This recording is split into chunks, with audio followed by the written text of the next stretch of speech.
Hi, I'm Chris. If you're planning on towing a trailer with your BMW i4, you are going to need trailer wiring. It is required by the law, so let's break down this install. You will need the following tools or supplies to complete this installation. Start by removing the cargo net and floorboards.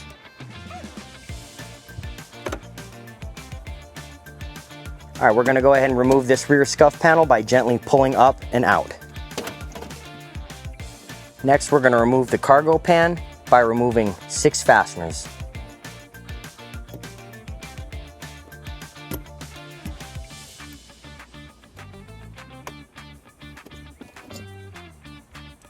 Next, we're going to remove a tow hook, one on each side of the vehicle.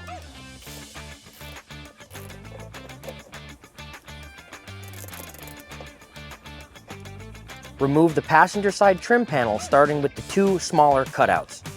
Expose a hidden bolt under the 12-volt power socket.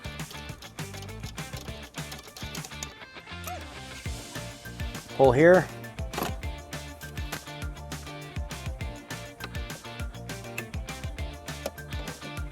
Lastly, we're going to remove the final tow hook.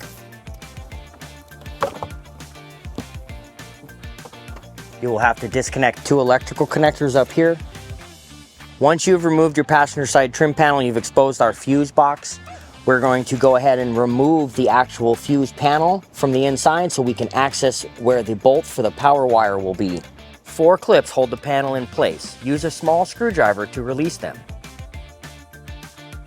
There is a module you need to remove. There's 2 more clips under here and under here. Now expose a bolted wire where we can get power. All right, now put together your inline fuse holder.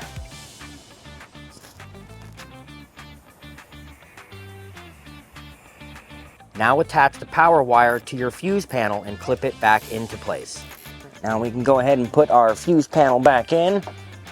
Make sure you leave your fuse holder accessible. Gonna route our power wire behind our trim, making sure to use zip ties to keep the wire out of the way. Gently remove the tail light trim. Behind this trim panel is a clip that you can access with a flathead screwdriver. Press the tab to release it fully so you do not break it. Remove 3 nuts holding the tail light in place. 2 are visible.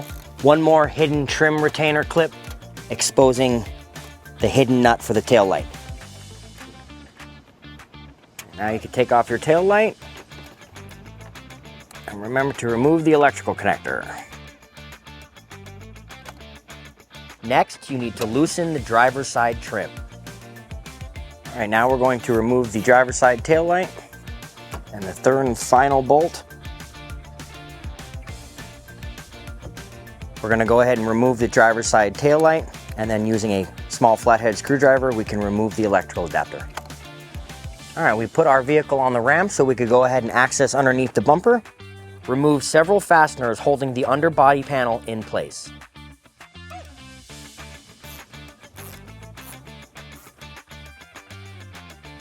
All right, we're going to use our fishing pole to pass through behind the tail light area, giving us the ability to tape our wire to it and pull it back through.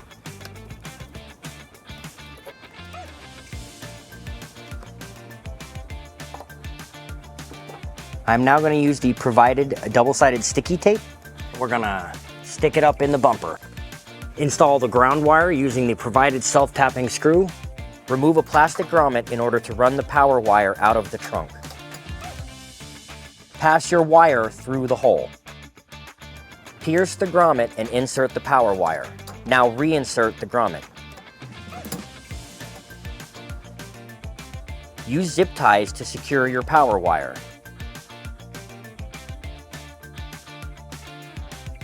Now, in order to attach the power wire to the converter box, we're going to use a provided shrink wrap butt connector. Now we can use our torch to melt our shrink wrap plastic. We're going to take our excess length of wire as well as the stop zero contact box. In this instance, the vehicle does not have a separate stop signal. So we're going to zip tie these all up together and get them out of the way. It is important to note that it is best to do your testing of the vehicle's taillight while it is connected so that functionalities do not change. It is also recommended to maybe have a second set of hands to hold the taillight for you while you do your testing. Always make sure your wire passes between the two magnets. It is important to note that there is a directional arrow on the zero contact box. We need to make sure the electricity is flowing in the same direction of arrow from the vehicle through the arrow to the taillight. All right, now that we have routed the zero contact box to the passenger side of the vehicle, we need to use our fishing pole to bring the box up to the wiring adapter. Again, always remember that your flow of electricity goes from the vehicle through the arrow and into the taillight. Reconnect the taillight and you are ready to test. Now that the zero contact box has been successfully installed, we need to run through the test functions. So we are going to insert the fuse in the inline fuse holder. First, we're going to turn the vehicle on, insert the fuse, and we can begin running through functionality testing. We will do east function for 5 seconds, left turn, right turn, tail lights, and in the instance of a separate stop signal, you would have to hold the brakes for 5 seconds. But this vehicle does not have a separate stop signal. Left turn, right turn, headlights, and the brakes. And as you can see, we have trailer wiring on a BMW i4. You can now reassemble your underbody panel. Reinstall the tail light. Return the electrical connectors to the proper place. Clip back in the trim panel. Reinstall all clips and tow hooks.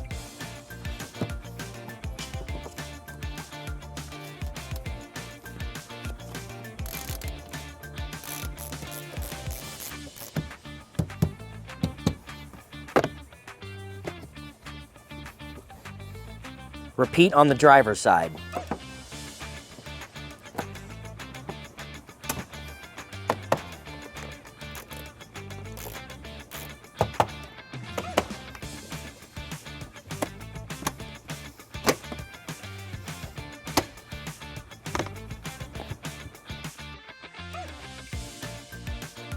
And that concludes installing a zero contact module on a BMW i4.